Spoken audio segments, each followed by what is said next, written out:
এই মেয়াজে আপনি কিভাবে দেখছেন বিষয়টিকে? এরকম একটি ঘটনা ঘটে গেল, এটা আপনি কিভাবে? ধন্যবাদ আপনাকে, দর্শক শ্রোতাকে। বাংলা একাডেমি এর আগেও কিন্তু এরকম করেছে, কমিটি করা হয়, বিশাল কমিটি করা হয়, এখানে সব ইন্টেলেকচুয়াল নিজেদেরকে দাবি করে, কিন্তু একটি লোক যখন বাংলা একাডেমি পুরস্কার দেয় বা স্বাধীনতা পুরস্কার, অনেক পুরস্কার দেওয়া হয়, জাতীয় পুরস্কার, সেখান থেকে নাম কিন্তু উল্টোপাল্টা করা হয়। অর্থাৎ একজনকে সিলেক্ট করা হলো, বাদ দিল। সিলেকশনের আগে কেন নয়? এই বেচারা তো আপনার সব কিছু শেষ করেছে, লাস্ট মুহূর্তে কেন নামটা বাদ যাবে? এটা তো বিতর্ক তৈরি করবে, এবং কেন বাদ গেল এটা তো ক্লারিফাই আপনি যেটা বলছেন যে সিলেকশন প্রসিডিউরের মধ্যে যখন নামধাম বাদ যায়, এটা আমরা জানি, কিন্তু একদম চূড়ান্ত তালিকা না হলে কিন্তু কখনো এসএসএফ গিয়ে ট্রেনিং দেয় না। তার মানে চূড়ান্ত তালিকা হওয়ার পরে এসএসএফ ট্রেনিংটা দিয়েছে। এরপর কেন এই ঘটনাটা ঘটলো? অভিযোগটা আগে কেন আসলো না?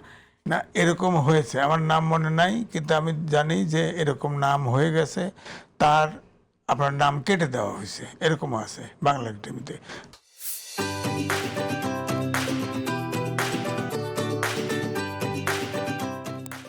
নাম তার সিলেকশন হয়ে গেছে, হয়তো ট্রেনিং হয়েছে কি হয়েছে না আমি জানি না, কিন্তু নাম কেটে দেওয়া। তার মানে অতীতের খারাপ দৃষ্টান্ত দেখে আমরা এই দৃষ্টান্তকে তাহলে ছাড় না দিয়ে দেব? না না না, তা বলছি না।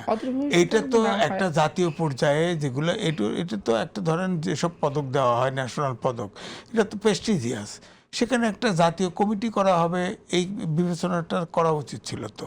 এখানে ঢাকা ইউনিভার্সিটির পেটের ভিতরে আছে বাংলা একাডেমি, ওখানে থাকে কমিটি, থাকে কত স্টল থাকে, কত কিছু থাকে।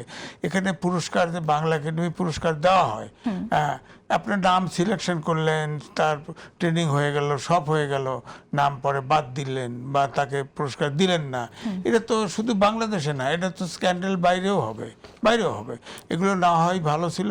এখান থেকে আমার মনে হয় শিক্ষা নেওয়া উচিত। আরও অনেক পুরস্কারই আসবে, স্বাধীনতা পুরস্কার, 21শে পদক ইত্যাদি ইত্যাদি, এগুলোতে যাতে এরকম না হয়। সিলেকশনের আগে যা কিছু করতে হবে।